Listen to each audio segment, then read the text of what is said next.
ready for the first pitch of tonight's game between the Mets and the Giants. The tarp is now off the field. Finishing touches being applied to the infield by the grounds crew. Pedro Astacio going up against Ryan Jensen. Last night, by now you know, John Franco was informed that an MRI revealed that the ligament and tendon in his left elbow had pulled off the bone. He'll have to have surgery if he's had any chance to resume his career. He conducted a news conference this afternoon. Here's what's transpired. If I would have known I'd get this much attention for a bad elbow, maybe I would have heard it a long time ago. Basically, guys and ladies, I haven't come to a decision what I'm doing yet. I think it's unfair for me and my family and the organization for me to come to a decision basically not even 24 hours. So I am going to explore all options, speak to all the medical people that I need to speak to Steve in the front office, ownership, teammates, family, friends, and basically just wait. And when I'm ready to make a decision, everyone out here will know. So I would appreciate it in the next couple of days if everybody being around ask me, did you make a decision yet? Do you know what you're doing yet? When I know, I promise you, everybody will know. We'll have everybody in the room, and I won't tell one person or another person what I'm doing without everybody else, okay? Did you get any sleep at all last night? What was your mindset? And who have you spoken to so far? Well, obviously it wasn't the news that I wanted to hear, but on the other end, I'm kind of satisfied to know that there, I said all along it didn't feel right. So, it's not the news you want to hear, but then on the other hand, now I know what the problem was, and we'll see what happens. I've spoken to family, friends, teammates, former teammates, local priest. I mean, this everybody has called. Everybody's been very supportive. Mr. Wilpon called this morning. Everybody's just been very supportive, and whatever I decide to do, they'll support me. John, a lot of pitchers have had that surgery since Tommy John had it 20-something years ago. Did you hear A, from any of them, or B, were you solicit opinions from guys who had? Just in my head, and seeing the guys who have had that surgery over the number of years, and some of our guys, I know Grant Roberts had some type of surgery on his elbow. John Smoltz recently had it. So just over the course of the guys having it in other organizations, I know they've bounced back, and what their time frame was, I don't know, and I can't stand up here and tell you what my time frame will be if I decide to do anything. John, was it explained to you why this was not diagnosed back in December? Well, from what I understand, there was really nothing wrong with the ligament. When we went in on December, it was just to take the calcium out, and the ligament was still intact, and it was, from what I was told, it wasn't the best ligament, but it wasn't the worst ligament. It's a ligament of a 41-year-old pitcher, and for pitching all these years, guys have a tendency to ligaments kind of isn't the prettiest thing, but it was still intact. So, they weren't looking for that. It didn't even go near that in the surgery. The surgery was on the top of the elbow and the ligaments on the bottom. So, basically, they went in and just took out the calcium and closed it back up. Do you think you tore at some point in time? There's no specific time. I didn't feel no pop. In spring training, when I did throw, first 5 or 6 bullpen sessions I had were fine. As soon as I got out there to face some competition, some hitters where I had to be a little bit more aggressive, felt all right until I got like a pins and needle feeling in my elbow. Then we shut it down for about 10 days, and then came back the next time to throw a BP, and I had like a little tightness, a little burning, but still no pop or nothing like that. So there's probably something that gradually happened from probably spring training till now. The last couple of times I've been out there trying to throw through the pain. And I just knew something was right. I mean, pitching, I know my body just like everybody knows their body. And when you know something's not right, you just wait to see and get it checked. And And you know, I don't want to say I told you so, but that's just the, you know, I knew something wasn't right. Do you wish you maybe got an MRI earlier? Like Well, during training? according to the doctors, we couldn't do it because of the previous surgery was 6 months, and if you'd done something before 6 months, it would just, all the red lights would go right to that area that was surgically repaired. John, today is probably the first day, and I don't know, you would know 35, 36 years when you woke up in the morning and didn't know if you'd be able to play baseball again. What is that like? I mean, you know, I haven't even thought about that. I mean, the saddest thing was when I came home last night.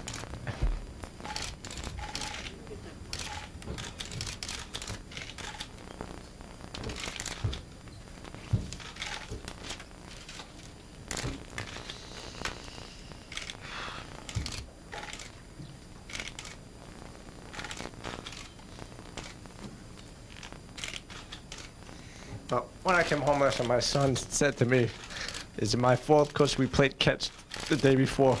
And I told him no.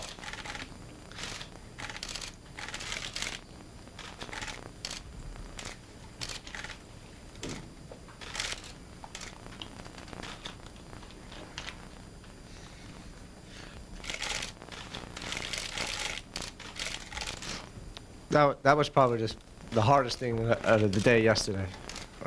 You know, when he started crying and, you know, just basically everybody crying.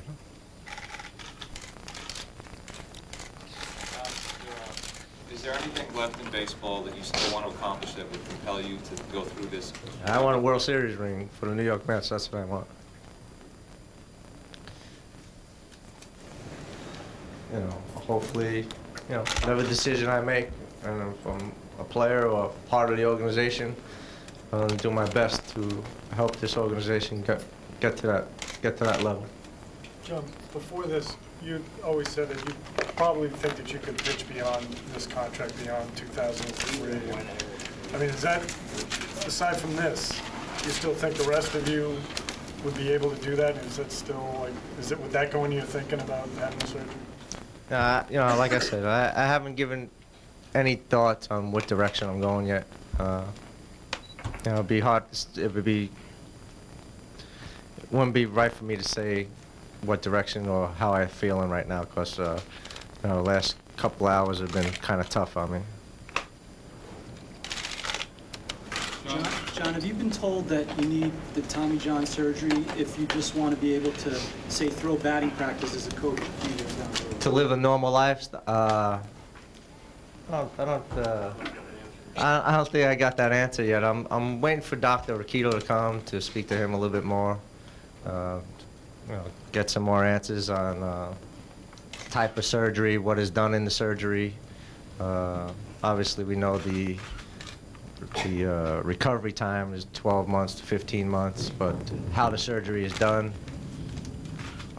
what is actually done, where they get the tendon or ligament from, and so on and so forth. So it'd be hard for me to answer that question to you until I, you know, speak to the doctor. You might be able to get a better answer from the doctor than me. John, a lot of your teammates spoke yesterday about your persistence and how you're not a big guy, you don't throw hard, yet look at what you did in your career. You've said that too, that nobody expected you to do this much. How content are you at this moment with what you have accomplished, did accomplish as a major league? I mean, I'm very happy with what I've done. And like I said, the only thing that's missing is that ring. And, you know, whatever direction I go, like I said before, I will do my damn best to help this organization get that ring, whether it be working in the front office or coaching or in the minor leagues developing players, you know, coming up here and speaking to the guys and helping the guys out, whatever it is, whatever it takes. You know, I'm happy with the way my career has gone, and you know, like I said, I haven't decided if it's over. I haven't decided if I'm going to continue. Hey, John, when you had the pain when you threw, I'm sorry. when you had pain when you threw, when you were going to the doctors yesterday, did it confirm your worst suspicions, or were you just completely shocked when you heard? You know, I've been telling everybody all along that there was, you know, something wrong, and I knew something was wrong. So I just wanted to, you know, finalize it, get an answer, because I wasn't getting no answers. They were just saying be patient, and you know, only time will tell. So I also said try to throw through the pain, and I've pitched with pain before, and it wasn't the pain that I'm used to pitching through. For me to try to pitch in that pain that I had, I wouldn't be doing myself no good, and I wouldn't be doing the team no good. I'd be shortchanging both of us. So I knew there was something wasn't right, and I just wanted to, you know, put an end to it and make sure that now we know what was wrong. Now we see what we can do. John, did you think perhaps, 10 years ago, 5 years ago, that this day might be coming because the way you throw your changeup, the number of appearances that you had in your career, that you were going to eventually tax your arm to this degree? Well, every pitcher. I mean, I'm 41 years old, and I'm fortunate enough to go this far. Grant Roberts is 26 years old, and he's had ligament surgery, and Jason Isringhausen who's young. I mean, there's a lot of guys a lot younger than I am that had that type of surgery. So I've been fortunate enough to go this long. Okay, one last question, okay? John, what did some of the guys say to you today when you came in and last night when you gave them the news? If you told any of them, what was their tone when they talked to you? No, I mean, these guys, they're my family, and some hugs, and tell the guys to tell me get it done. We need you. But like I said, I haven't decided what direction I'm going, and when I do, everybody will know. But the guys not only the guys, but Steve and ownership have been great. So whatever I decide to do, we'll let everybody know. Okay, thank you. Steve will come up.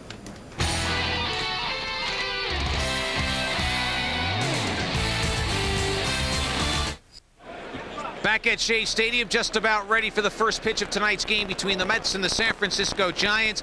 The Mets looking to end their offensive woes, end a 4-game losing streak. They've scored just 5 runs in those 4 games, 2 last night as they fell once again to San Francisco. So the Mets hoping for a victory tonight and ending their doldrums here at Shea. Let's go upstairs to the play-by-play call. Howie Rose, Fran Healy. All right, Matty, thank you. The Mets trying to pick up this final game of the 3-game series as Bobby Valentine's team will also be looking to stop not only their own 4-game losing streak, but the Giants' 6-game winning streak. And as we showed you at the very beginning of the show, one way the Mets can stop this streak in a hurry is for those bats to heat up, particularly those belonging to the heart of the order, Mo Vaughn and Mike Piazza. Vaughn with only 3 extra base hits. That's hard to believe, even though he missed some time on the disabled list. And I guess, Fran, to an extent, you have to consider Vaughn a work in progress, given the fact that he missed all of last year. But at what point does that stop being the case? Shortly, because I'm very surprised at the 3 extra base hits, but Mo Vaughn has a lot of power, and obviously the opposition has a lot of respect for him, because if you watch this game closely, you're going to see the shift for Mo Vaughn, and that's respect. When a team shifts on you like that, they feel you can hit the ball hard and you're going to pull the ball. So the Mets waiting for Big Mo to explode, and they need to get Mike Piazza back on the right track. Yeah, we've seen some shifts in this series between Vaughn and Bonds, where each team would throw their infield all the way around to the right with a third baseman practically behind the second base bag. But the Mets are going to need a whole lot more from Mo Vaughn than this. Got to go back 8 years since he's had that long a drought. 64 at-bats, and it's a home run drought. 1994 was the year. 3 extra base hits. So now what happens when a team, and they've lost 4 straight, when a team starts to struggle a little bit, everybody seems to get the microscope put on top of them. So Mo will be one of the guys under the microscope. Pedro Astacio likes the microscope because, boy, oh boy, is he off to a great start this year with the Mets. Astacio having won 5, lost only 1. Dan Iassogna, the home plate ump tonight, with Jerry Davis at first, Mike Winters at second, and Jim Wolf, the umpire, at third.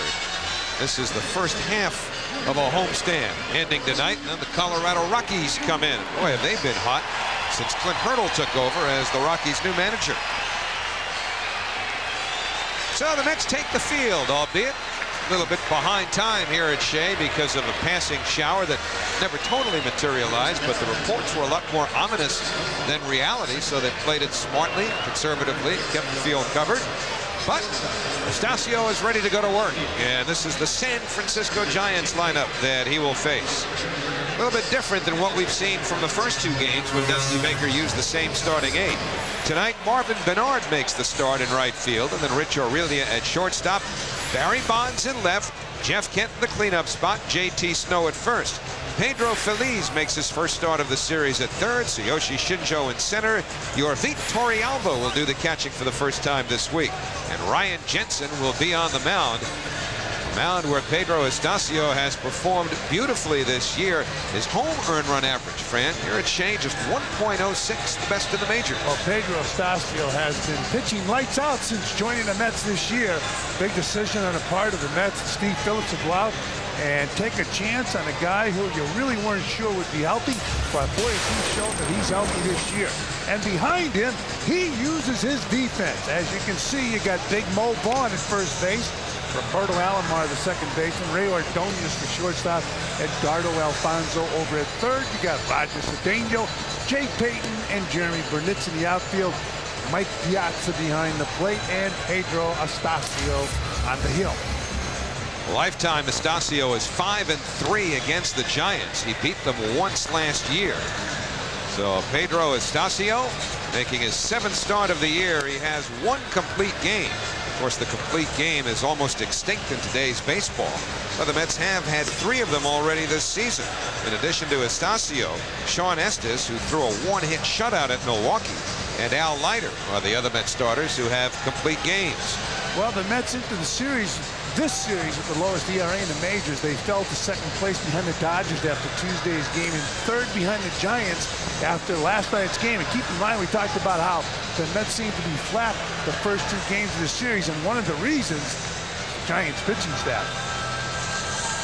Well, the Giants have won the first 2 of this 3-game series to the delight of former Met Tsuyoshi Shinjo, who was not happy when he was traded during the offseason to San Francisco. Dusty Baker has actually used Shinjo in the leadoff spot a few times this year, but tonight that is going to be occupied by Marvin Bernard. He of that battered helmet, and also a checkered past against the Mets. You think of a couple of near brawls that ensued as the result of Bernard being hit by a pitch. He went into home plate on a went after Todd Pratt, who was in front of home plate. So Marvin Bernard, who last year batted .265 with 15 home runs, leads it off. Pedro Astacio to Mike Piazza, and it's downstairs to Marvin Bernard. Bernard making only his 5th start of the year, and that's largely because of Tsuyoshi Shinjo. Boy, has he hit Astacio well.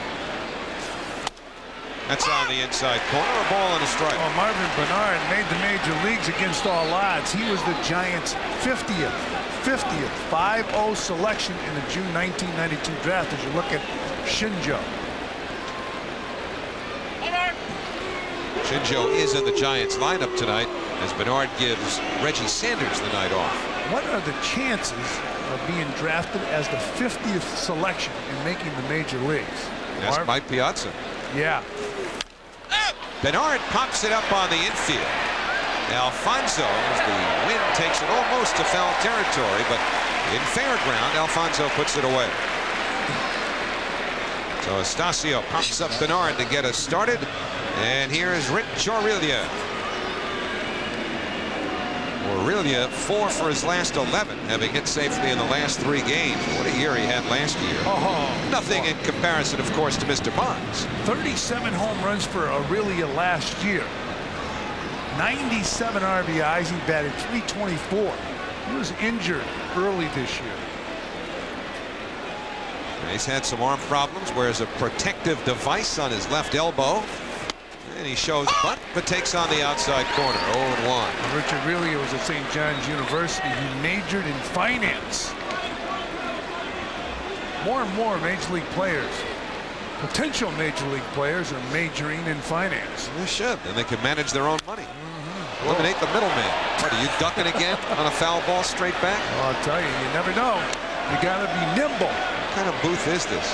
One night you got a gold glove, Keith Hernandez sitting next to you.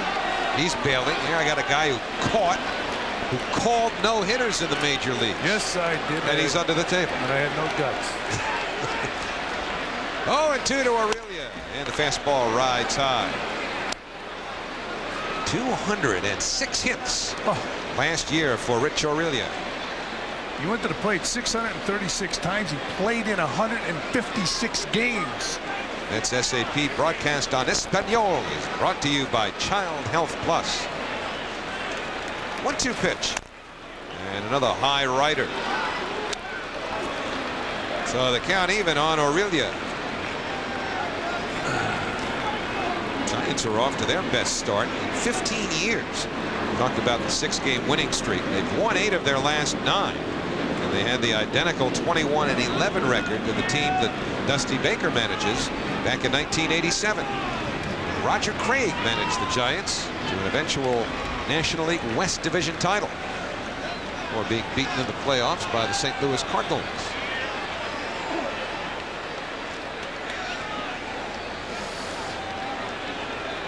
Piazza delivers the signs for a 2-2 pitch. And the breaking ball downstairs. So the last thing we saw from Piazza was the number 2.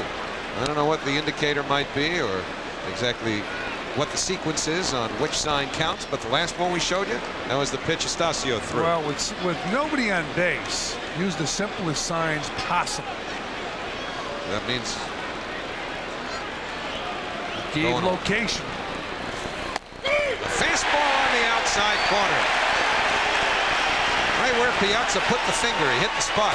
You see a pitcher or a catcher give location, it's ordinarily a fastball, and it's a nasty pitch, a pitcher's pitch right over the outside corner, or was it outside? According to our camera upstairs, that pitch was off the plate. Well, Bonds has been held hitless in 5 official trips. 2 nights ago, he walked twice, once intentionally. Last night, he walked twice more and was hit by a pitch. And here comes the shift. Fouled away. I mean, look at the infield here. The guy right behind second base, that's your third baseman, kids. And then you got your shortstop playing at the conventional second base hole. How about Mo Vaughn? Is he expecting him to pull Astacio? He might be in foul territory before this game's over. There's Mo. Bonds had a big rip at the first pitch. And the 0-1 from Astacio. Strike 2 call. It's amazing how Barry Bonds has struggled here in New York against the Mets, but this is one of the reasons why. See that ball, the good tail coming back and just nipping the corner of the plate upstairs. Bonds is tough to strike out. Only 6 times all year to this point. 1-2. Oh, see if he wasted that pitch just to see allow Barry Bonds to see the ball out over the plate. Will they go back inside? They try to pitch him inside, but he's quick enough. He uses a small bat, a light bat. He chokes up, and he's extremely quick. If he bunts to the left side, he's probably got a double by the time anybody gets to it. If he pushes it.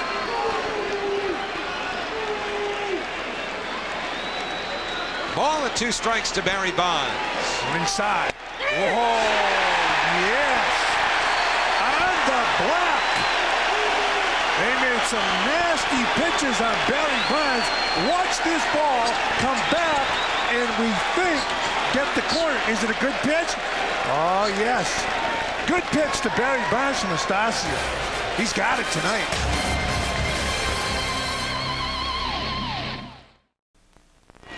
'26-year-old Ryan Jensen takes the mound for the San Francisco Giants. Here is Bobby Valentine's Mets lineup, brought to you by Ford.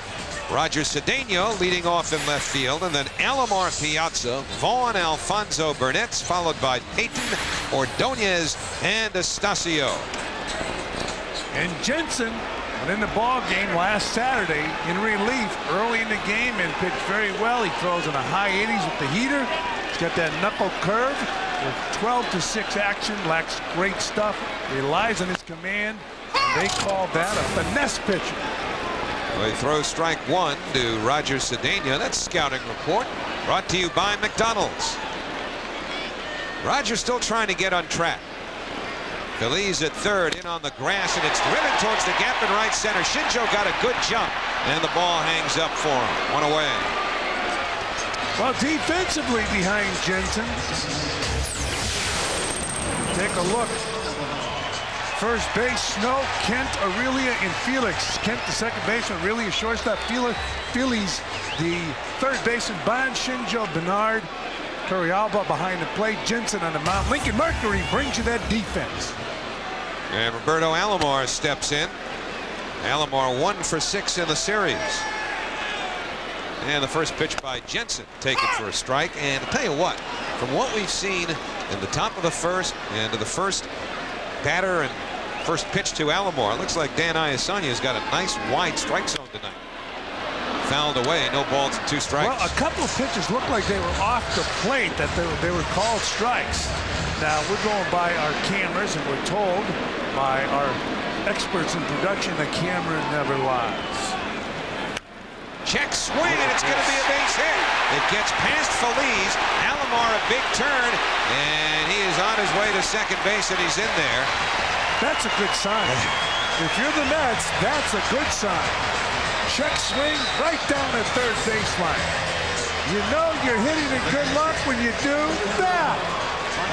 Check this swing, and couldn't get the bat out of the way of the ball. The ball's hit hard down the third baseline, and a double for the speedy Roberto Alomar. So Alomar with his 4th 2-base hit of the year, and that brings up Piazza. Mike said before the game the elbow didn't bother him swinging last night when he appeared as a pinch hitter. Fastball taken for a strike, 0-1. He said the bigger problem that he felt was in trying to throw with it. But it's a little bit better today than it was yesterday, and so Mike is back in the starting lineup. Robbie needs his bat. If you get the arms extended at all, you're playing. Down and in, 1-1. He gets battered pretty much throughout the course of the season. Of course, the catching position is a position where you'll take a lot of foul balls. First base is different. That was Mo Vaughn on deck, but Mike Piazza, he bounces back from injuries quickly. Mike with a runner in scoring position here. And he gets jammed. Back by the dugout.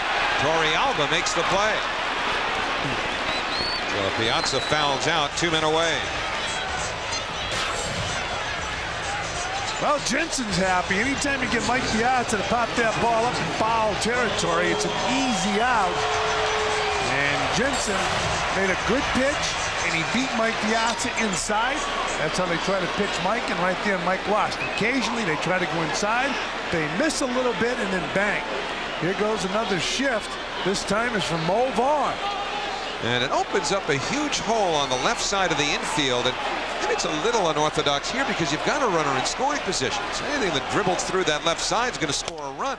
Well, and the other thing, if Mo has the ability to control that bat and push that ball through the hole, he should do it to pick up the RBI. Yeah, I mean, they're really opening up an RBI chance for him here.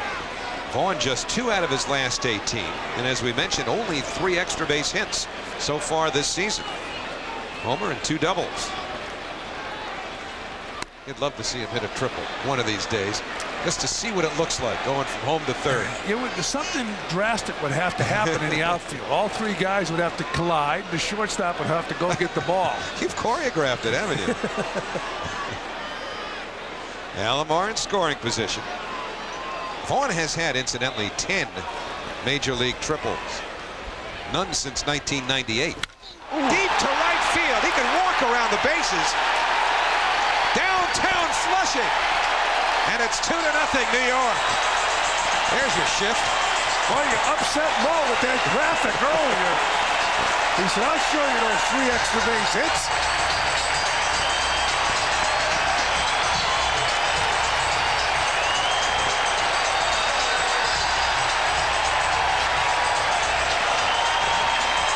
Well, the longest home run drought that he had entailed since 1994. 64 at-bats is now history. Is that spanked? Well, that's the one way you can break up the shift. His second home run, and it was going to be a memorable one. He hit it a long way. If you're in the area of Shea Stadium, that ball is due to land at about 9:30. Watch this. He got all of it, and he knew it. Mo Vaughn smoked that ball off the scoreboard out there in right field. That could get him going. Last night he broke a bat. That time he almost broke the scoreboard. Well, that new shipment is in. And obviously, the maple is to the liking of Mr. Vaughn. 1-1 to Alfonso. Breaking ball. Fonzie out in front. Easy play for Aurelio. And the side retired, but not before a prodigious home run by Mo Vaughn, his second as a Met. Halfway up the scoreboard, and it's 2-0 New York.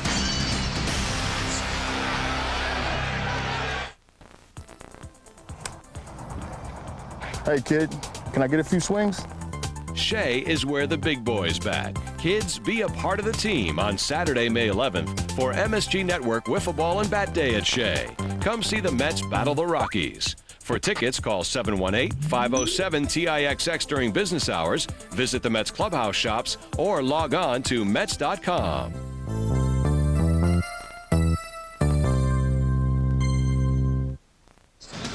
New York Mets baseball is brought to you in part by Ford Cars and Trucks, built for the way you live at your tri-state quality Ford store. By Clarinex, talk to your doctor for more information or visit Clarinex.com. And by Panasonic, just slightly ahead of our time. It should be a big day out here at Shea Stadium on Saturday when Charlie Samuel, who came in the booth just a moment ago, will be driving away with the new car. Lost over 100 pounds. Charlie looks good. He came up to the booth to say hello. Your Belushi comparison is no longer valid. On the outside corner to Jeff Kent. Kent hit a home run in last night's game. He's had 4 out of 10 in this series. Astacio treated to a 2-run lead on the Vaughn home run. Pedro looking for his 6th win of the year. And Jensen still thinking about that pitch, is he not? Oh, you give one up like that. Line through the hole. And Kent's got a base hit, the first for the Giants. I mean, there's 2 ways to look at it, I guess, as an impartial observer. You say to yourself, okay, if I'm Ryan Jensen, that ball was smoked, nothing you can do about it. Just turn the page and worry about the next at-bat. And then the other side of it is, do you think over and over about the location, what you threw? I mean, what are you going to do differently next time? It's got to be a different pitch, different spot, right? That was a throw it and duck. That ball was tattooed. The catcher's gone over and he's giving him a hug. He said, forget it. He's whispering. He said, I didn't call the pitch. The third baseman.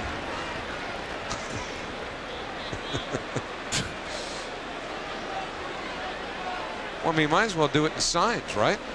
Why whisper in the dugout? 0-1 to JT Snow. He just told him, don't throw that same pitch next time. Did you really need to lean into his ear and whisper it? But Mo Vaughn went very deep.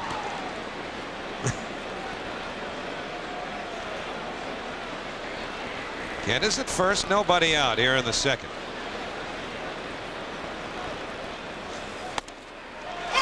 On the outside corner to JT Snow. Hey, you know, by the way, Howie, you mentioned that car that Charlie's going to get on Saturday. Also on Saturday, the first 12,000 kids, 12 and under, attending the Mets game. It'll be against the Rockies, will receive a wiffle ball and a bat set. Compliments of MSG Network. You know what's happening on Sunday? The Islanders are going to be here. Well, some of them. They had a great year this year. Get that organization back on the right track. Got him. Third strikeout for Astacio. JT Snow has been retired. 1 away. Well, JT Snow went deep last night, but right there, that's great ball movement. Astacio makes that ball run away. You get good ball movement and change speeds, and you stay in that strike zone, you're going to be a winner. You don't have to throw the ball 150 miles an hour. Sunday, Michael Pekka will be among 5 or 6 Islanders to take batting practice here. Adrian Aucoin, Claude Lapointe. On the outside corner, I'm telling you, Iasonia has a king-size strike zone tonight, does he not? Well, you know what? A veteran pitcher like Astacio will certainly take liberties with that strike zone. He will pitch off the plate. If they're gonna call it, don't throw it over the plate. But he made some pretty good pitches on Barry Bonds. Borderline, too close to take. They want it inside. That's where it comes. But off the plate, 1-1 to Pedro Feliz. When you look at Astacio throw the ball, it's almost like he slings the ball. Mets took that chance on Astacio, and boy, so far he stayed healthy and he has looked very good. He's been very productive.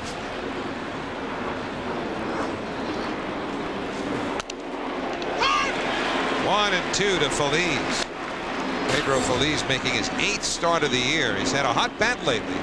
But Astacio again, good movement and perfect spot on the outside corner. So a ball and 2 strikes with 1 out. That's set up for 2 on the infield. They give him away and Feliz just gets a piece of it. Mo Vaughn tonight is wearing sweatbands, John Franco sweatbands, in honor of John Franco, who had the press conference today, which Fox Sports was right on top of it.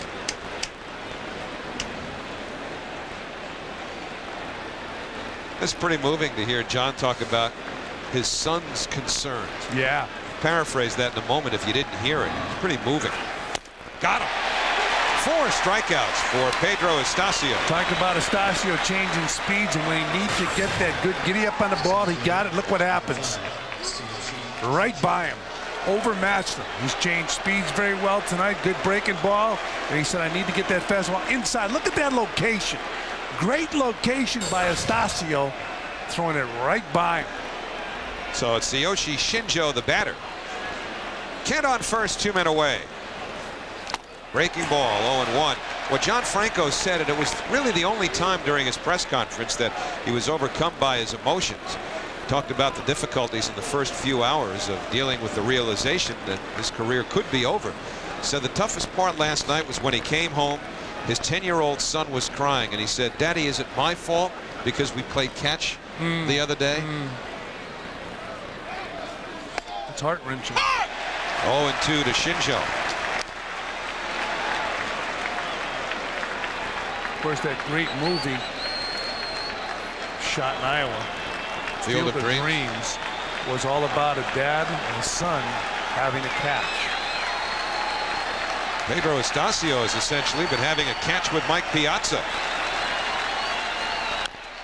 Little dribbler. Astacio off the mound in a hurry. Side retired. So he gave up a leadoff single to Jeff Kent. The Giants couldn't advance him. Middle of the second at Shea. 2-0, New York.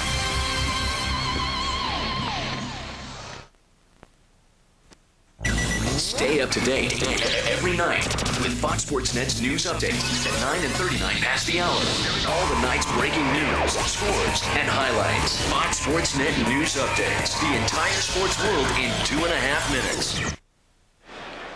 Well, we head to the last of the second inning with the Mets leading 2-0. And tonight's matchups are brought to you by Chase. The right relationship is everything.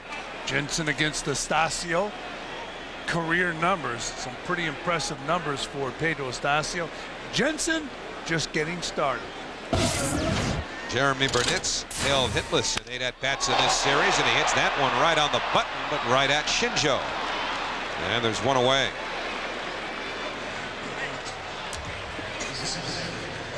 So 1 out, nobody on, and Jay Payton will be the batter. Well, he has a violent swing.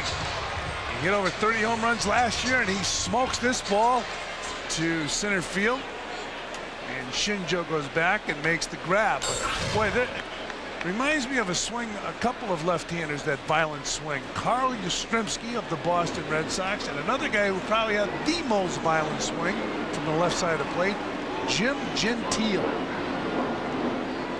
Remember him vaguely. First baseman with the Orioles. He used to go around so hard, he used to hammer his back with the bat. And Jeremy Burnitz is a violent swing, but it's been productive over the years for him. The only problem Jeremy has had is he'd like to cut down on the strikeouts, but he's not going to make